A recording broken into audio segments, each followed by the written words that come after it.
여러분, 역사상 가장 위대한 기적, 그러니까 죽은 사람이 다시 살아났다는 소식을 바로 눈앞에서 듣게 된다면 첫 반응이 어떨 것 같으신가요? 보통은 막 기쁨에 겨워서 환호성을 지르거나 감격해서 눈물을 흘리는 그런 장면을 떠올리시겠죠? 그렇죠. 그게 우리가 아는 일반적인 해피엔딩이니까요. 그런데 오늘 우리가 이번 심층 탐구에서 파헤쳐볼 고대 텍스트에 따르면 그 역사적인 순간을 마주한 사람들의 실제 첫 반응은 완전한 공포, 그리고 침묵이었습니다. 네, 아주 극심한 공포였죠. 도대체 왜 그랬을까요? 오늘 이 시간엔 마가복음 16장 1절에서 20절까지의 기록을 다룰 건데요. 이걸 그냥 평범한 종교적 텍스트로만 읽는 게 아니라 그 뼛속까지 스며드는 인간의 원초적 두려움, 그리고 철저한 의심이 어떻게 전 세계적인 사명으로 변하는지 그 심리적인 흐름을 해체해 보려고 합니다. 자, 무덤으로 향하는 세 여인의 발걸음에서부터 이 미스터리를 한번 풀어보죠. 네, 이 텍스트가 시작되는 지점의 그 심리적 배경을 이해하는 게 정말 중요하거든요. 십자가 처형이라는 아주 끔찍한 사건이 지나가고 안식일이 막 끝난 직후입니다. 분위기가 엄청 무겁고 암울했겠네요. 완전히 절망적인 상태죠. 막달라 마리아, 그리고 야고보의 어머니 마리아, 살로메가 시신의 발을 향품을 사서 무덤으로 향하고 있습니다. 시신의 발을 향품이요? 네, 그 죽음이라는 절대적이고 피할 수 없는 현실 앞에서는 인간이 통제할 수 있는 유일한 게 바로 이런 물리적인 장례 절차들 뿐이잖아요. 남은 사람들에게는 이 절차를 완수하는 것 자체가 일종의 애도이자 스스로를 위로하는 방식이 되는 거죠. 아, 맞아요. 슬픔을 감당하기 힘들 때 오히려 어떤 절차나 규칙에 맹목적으로 매달리게 되는 그런 심리, 그거잖아요? 정확합니다. 바로 그겁니다. 그래서인지 이 여인들의 가장 큰 걱정거리도 뭔가 막 거창한 철학적인 고민이 아니었어요.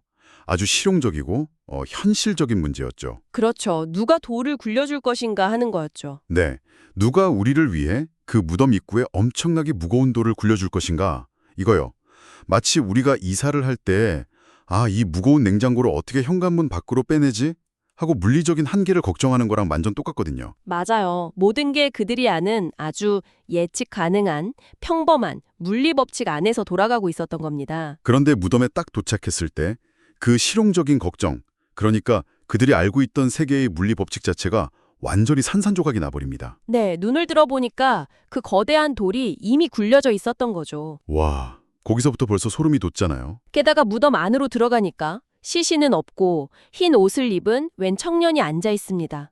그리고 그 청년이 십자가에 못 박힌 예수가 살아났고 제자들보다 먼저 갈릴리로 갈 거라는 메시지를 딱 전하죠. 냉장고를 어떻게 옮길지 막 고민하면서 새 집에 도착했는데 집 자체가 통째로 다른 차원으로 순간이동을 해버린 걸 발견한 셈이네요. 아주 적절한 비유네요.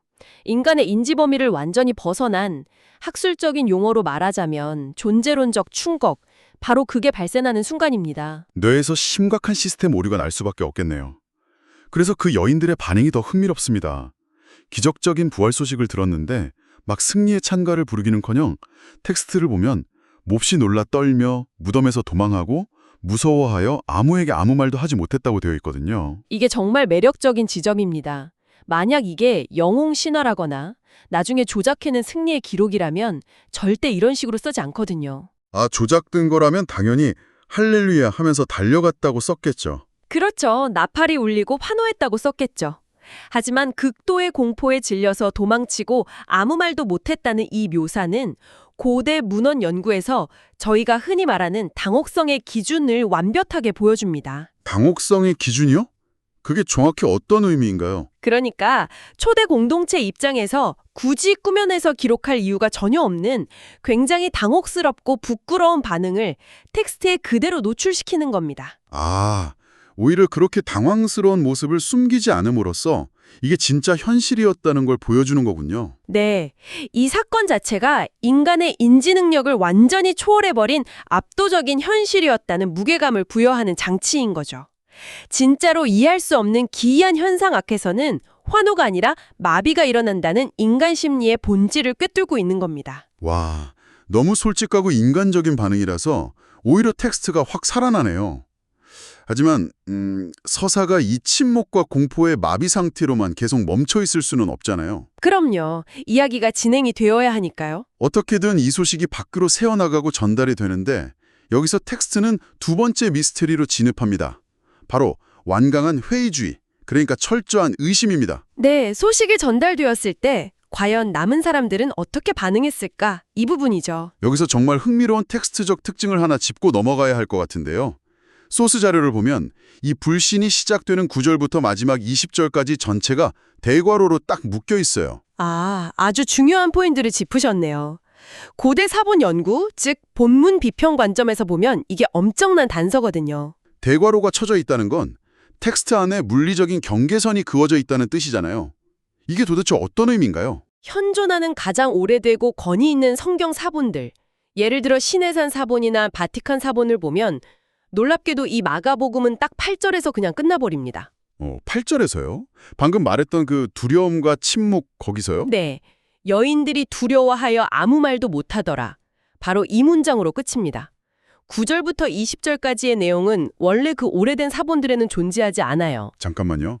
그 말은 원래 이 거대한 이야기가 어떤 해피엔딩이나 기적적인 승리의 기록이 아니라 아무것도 해결되지 않은 채 사람들이 두려움에 떠는 침묵으로 끝났을 수도 있다는 뜻인가요? 바로 그겁니다. 학자들 사이에서도 여전히 치열하게 논쟁하는 부분인데요. 원본의 진짜 결말이 유실되었다는 가설도 있고 아니면 저자가 의도적으로 독자들에게 충격을 주려고 그런 열린 결말로 끝냈다는 가설도 있죠. 와, 진짜 미스테리네요. 그럼 이 대괄호 안에 있는 긴 맺은 말은 나중에 덧붙여졌다는 건데 왜 굳이 그런 작업이 필요했을까요? 분명한 건 초기 기독교 공동체 사람들에게 그 침묵과 공포라는 결말은 서사적으로 너무 견디기 힘든 미완성 상태였다는 점입니다. 아, 심리적으로 도저히 받아들일 수가 없었겠네요. 이대로 끝난다고 하면서요. 그렇죠. 그래서 다른 복음서들의 전승이나 초기 교회의 역사적인 경험들이 압축된 이 긴 맺은 말이 나중에 덧붙여졌거나 채택되었을 가능성이 아주 높습니다. 대괄호 안으로 들어간다는 건 파편화된 두려움과 불신이 어떻게 완성된 사명으로 변하는지 그 해결 과정을 본다는 거군요. 네, 정확합니다. 그 대괄호 안에 보면 제자들을 다루는 방식이 아주 독특해요. 예수가 막달라 마리아에게 먼저 나타나고 그녀가 슬퍼하는 제자들에게 달려가서 소식을 전하는데 그들의 반응은 믿지 아니하니라 였습니다. 한 번 안 믿은 게 아니잖아요. 이후에 시골로 가던 두 사람에게도 예수가 나타났고 그 두 사람이 돌아와서 알렸을 때도 역시 결과는 똑같았죠. 역시 믿지 아니하니라. 맞아요.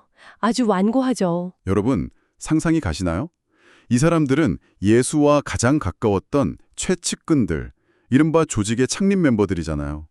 한 명도 아니고 여러 명의 목격담이 계속 쏟아지는데도 끝까지 믿지 않아요. 네, 고집이 보통이 아닙니다. 마치 축구팀이 결승전에서 이겨놓고 눈앞에 놓인 우승 트로피를 보면서도 아니야, 우리가 이겼을 리 없어. 저건 환상이야. 하면서 현실을 억지로 부정하는 것처럼 보인단 말이죠. 왜 이렇게까지 집요하게 거부했을까요? 그들이 겪은 트라우마의 메커니즘을 생각해보면 이해가 갑니다. 이 사람들은 자신들의 모든 걸 걸었던 스승이 로마 제국의 가장 끔찍하고 굴욕적인 방식, 십자가에서 무참히 공개 처형당하는 걸 생생하게 목격했잖아요. 아, 단순한 죽음이 아니라 자신들의 세계관 전체가 무너져 내리는 경험이었겠네요. 그렇죠. 인간의 뇌는 그렇게 거대한 상실과 절망을 겪고 나면 또 다른 거짓 희망에 속아서 두 번 다시 같은 상처를 받지 않으려고 본능적으로 방어벽을 칩니다. 그러니까 거짓 희망으로부터 자기를 보호하려는 무의식적인 방어 기제였다는 거군요. 또 속으면 난 진짜 죽는다. 이런 심리? 맞습니다. 지적인 회의주의라기보다는 심리적인 생존 본능에 가까운 거죠. 압도적인 절망에 빠진 사람한테 기적적인 소식은 구원이 아니라 자기를 또 한 번 나락으로 떨어뜨릴 수 있는 엄청난 위협으로 다가오니까요. 와, 진짜 지독하게 현실적인 묘사네요. 종교의 초기 지도자들을 막 믿음이 충만한 맹목적 추종자로 그리는 게 아니라 이렇게 완전히 붕괴되고 고집스러운 인간들로 아주 건조하게 묘사하다니요? 그래서 더 입체적이고 설득력이 있는 거죠. 자, 그럼 이 서사적 해결의 중심부로 조금 더 깊이 들어가 보죠. 제자들의 그 완강한 불신은 결국 14절에 가서 깨지잖아요. 네, 11 제자가 음식을 먹을 때 예수가 직접 나타나시죠. 네, 직접 나타나서 그들의 믿음 없는 것과 완악한 마음, 즉 꽉 막힌 고립스러움을 엄청 책망하십니다. 그런데 여기서 정말 놀라운 반전이 일어납니다. 불신에 빠진 제자들을 막 혼내던 바로 그 입으로 엄청난 스케일의 임무를 곧바로 맡겨버리거든요. 너희는 온 천하에 다니며 만민에게 복음을 전파하라. 바로 이 명령이죠. 맞아요. 아니 보통 조직의 리더라면 자기를 믿어주지도 않고 끝까지 고집만 피우는 직원들을 보면 어떻게 하겠습니까?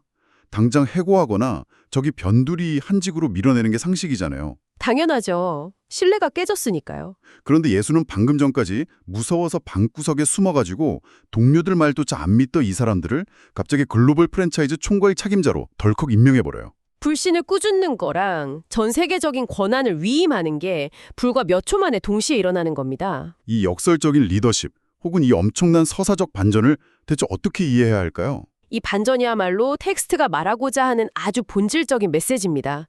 극도의 불신과 연약함으로 완전 밑바닥을 친 사람들에게 오히려 우주적인 스케일의 사명이 부여됩니다. 이건 인간의 자격이나 어떤 개인적인 능력에 기반해서 임명한 게 아니라는 걸 명확하게 보여주는 장치거든요. 아, 능력주의가 아니라는 거네요. 네. 예수는 믿고 세례를 받는 사람은 구원을, 믿지 않는 사람은 정죄를 받으리라고 선언하죠. 이들이 전할 메시지가 동네 구석의 작은 종교운동이 아니라 전 인류의 운명을 가르는 거대한 보편적 진리라는 절대적인 권유를 부여하는 겁니다. 가장 의심 많고 불신했던 자들이 역설적으로 가장 확고한 진리의 전달자로 선택받는다. 이거 진짜 엄청난 극적 긴장감이네요. 아주 탁월한 스토리텔링이죠. 그런데요, 그 글로벌 총괄 책임자들에게 주어지는 이른바 법인 혜택, 그러니까 그 따르는 표적의 내용이 정말 귀괴할 정도로 충격적입니다. 17절과 18절을 보면 표적들이 쫙 나오잖아요. 네, 귀신을 쫓아내고 새 방언을 말하고 뱀을 집어 올리고. 아니 귀신 쫓아내고 병든 사람 고치는 것까지는 초자연적인 치유니까 이해가 가요. 그런데 뱀을 맨손으로 집어 올리고 무슨 독을 마실지라도 해를 입지 않는다고요?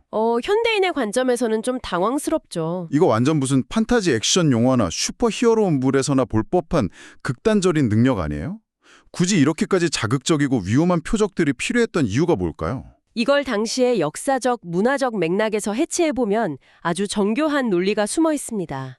여러분, 한번 상상해보세요. 지금 이 제자들이 파송되는 온 천하라는 곳이 도대체 어떤 환경이었을까요? 글쎄요. 적어도 지금처럼 막 스마트폰 터지고 경찰이 밤낮으로 순찰 도는 그런 안전한 세계는 절대 아니었겠죠. 전혀 아니죠. 1세기 당시 그들이 마주해야 했던 세계는 로마 제국의 무자비한 핍박, 수많은 이방 종교들의 적대감, 그리고 실제 질병이나 맹수 같은 물리적 위협이 도사리고 있는 극도로 폭력적인 환경이었습니다. 완전 야생 그 자체네요. 네, 이들은 그 무시무시한 세계 속으로 완전 맨몸으로 던져지는 겁니다. 게다가 그들이 전해야 할 핵심 메시지, 십자가에 처형당한 자가 부활했고 세상을 구원한다? 이 주장은 당시 그리스 로마 사회의 엘리트나 대종들에게는 진짜 어리석고 불쾌하게 들리는 주장이었거든요. 물리적으로도 엄청 위험한데 사람들한테 미움받기 딱 좋은 밉상 메시지까지 들고 가야 했다는 거군요. 그렇습니다. 그들을 지켜줄 통신 수단도 없고 세속적인 권력이나 군대도 없어요. 이렇게 거대하고 거의 불가능해 보이는 미션을 수행하려면 그들의 메시지가 진짜라는 걸 증명해줄 절대적인 보호와 권위의 징표가 반드시 필요했습니다.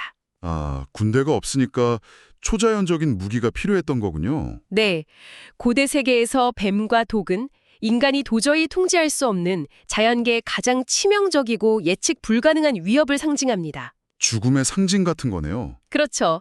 그런 치명적인 위협조차 그들을 해칠 수 없다는 이 극단적인 표적은 바로 그들을 보낸 존재의 권위가 단순히 인간 사회의 권력을 넘어서서 자연의 법칙과 죽음의 위험마저 완벽하게 통제하고 있다는 걸 보여주는 궁극적인 인증 마크인 셈입니다. 궁극적인 인증 마크.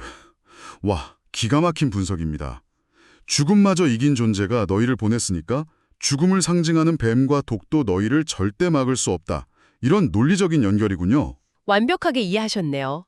극단적이고 불가능한 임무를 수행해야 하니까 그만큼 극단적이고 절대적인 권위의 상징이 필수적이었던 겁니다. 자, 그럼 이 엄청난 임무랑 극단적인 보호장비를 다 받은 제자들이 과연 어떻게 행동했을까요? 19절과 20절로 넘어가면서 텍스트는 드디어 이 파란만장한 이야기의 거대한 순환을 완성합니다. 네, 말씀을 마치신 예수는 하늘로 올려져 하나님 우편에 앉습니다. 지상에서 임무를 마무리하신 거죠? 그리고 이제 제자들의 턴이네요. 맞습니다. 텍스트는 이렇게 끝납니다. 제자들이 나가 두루 전파할세.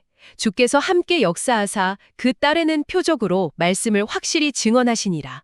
여러분, 제가 여기서 진짜 소름이 쫙 돋았는데요. 이 결말이 서사 초반부의 제자들 모습이랑 완전히 극명한 대조를 이루거든요. 완전히 다른 사람들이 되어 있죠. 생각해보세요. 처음에는 시신에 향품 바르려고 조심조심 무덤으로 가면서 누가 돌을 굴려줄까 현실적인 걱정만 하던 사람들. 그리고 무덤 열린 거 보고 기뻐하기는커녕 무서워서 벌벌 떨며 숨어버렸던 모습. 심지어 동료가 직접 봤다는데도 거짓말 마라 하면서 끝까지 마음의 문 닫고 고집부리던 그 연약한 인간들. 네, 철저히 회의적이었던 자들이죠. 그런데 바로 그 동일한 인물들이 불과 몇 구절 만에 문을 뻥 차고 나가서 전 세계를 누비잖아요. 뱀과 독을 두려워하지도 않고 막 확신에 차서 메시지를 전파하는 행동가들로 180도 변모했습니다. 바로 그 간극, 그 극단적인 변화의 폭발력이 이 텍스트가 가진 서사적 힘을 가장 잘 보여주는 대목입니다. 도대체 무엇이 방구석에 숨어 떨던 자들을 온천해를 누비는 행동가들로 만들었을까요? 이 심리적이고 행동적인 변화의 도약을 설명할 수 있는 논리적 결론은 사실 딱 하나뿐입니다. 이 서사 안에서 제자들은 어떤 논리적인 설득을 당한 게 아니라 인지 범위를 초과하는 부활이라는 절대적인 사건 그 자체를 직접 경험하고 완전히 압도당했다는 거죠. 압도적인 경험. 네, 그 압도적인 경험만이 죽음의 공포를 뛰어넘는 거대한 사명과 행동으로 그들을 이끌 수 있었다는 걸 텍스트가 스스로 증명하고 있는 겁니다. 오늘 우리가 탐구한 이 고대 텍스트는 분량으로 치면 단 몇 줄에 불과하지만요. 그 안에는 진짜 인간 심리의 가장 깊은 곳을 찌르는 거대한 드라마가 응축되어 있었습니다. 맞습니다. 아주 촘촘한 심리극을 보는 것 같죠. 아주 실용적인 이사 고민, 냉장고 고민에서 시작해가지고 기적 앞에서 마비가 오고 트라우마 때문에 철저히 불신하다가 마침내 초자연적인 권위로 무장한 채 온 천하로 달려나가는 폭발적인 행동으로 결론이 나잖아요. 육체의 죽음에서 시작된 이야기가 전 세계를 향한 사명으로 완성되는 이 흐름. 이게 바로 왜 이 짧은 기록이 수천 년 동안 인류의 역사와 문화를 그토록 강력하게 뒤흔들었는지를 명확하게 보여주는 겁니다. 완전 동의합니다. 두려움이 불신으로, 불신이 사명으로, 그리고 사명이 행동으로 변화하는 이 롤러코스터 같은 감정성엔 종교적 텍스트라는 껍질을 떼고 보더라도 진짜 탁월해요. 인간이 절망을 딛고 새로운 진리를 어떻게 수용하는가에 대한 엄청난 통찰입니다. 네, 아주 보편적이고 강력한 인간의 서사죠. 자, 오늘 이번 탐구를 마무리하면서 여러분의 머릿속에 아주 오래 남을 만한 도발적인 생각거리를 하나 던져드리고자 합니다. 어떤 질문일지 기대되네요. 앞서 저희가 9절부터 20절까지 쳐져 있던 대괄호의 미스테리에 대해 이야기했었잖아요. 가장 오래된 사본들에는 이 대괄호 안에 긴 맺은말, 즉 해피엔딩이 아예 없었다는 사실. 네, 8절에서 그냥 끝났었죠. 여러분, 이제 한번 상상해 보세요. 만약 여러분이 읽고 있는 이 텍스트에서 승리나 극적인 반전, 사명 전파 같은 기록이 아예 존재하지 않는다면 어떨까요? 만약 딱 8절의 문장, 여자들이 몹시 놀라 떨며 나와 무덤에서 도망하고 무서워하여 아무에게 아무 말도 하지 못하더라. 오직 이 침묵과 공포의 문장만으로 모든 이야기가 완전히 끝났다고 상상해 보는 겁니다.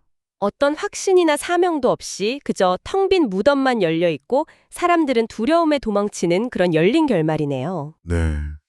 지금처럼 꽉 찬 승리와 기적으로 이야기가 끝났을 때랑 아무 해결도 안 된 채 불안하고 두려운 침묵만으로 끝났을 때 여러분이 이 서사 속에서 느끼는 메시지의 무게감은 과연 어떻게 달라질까요?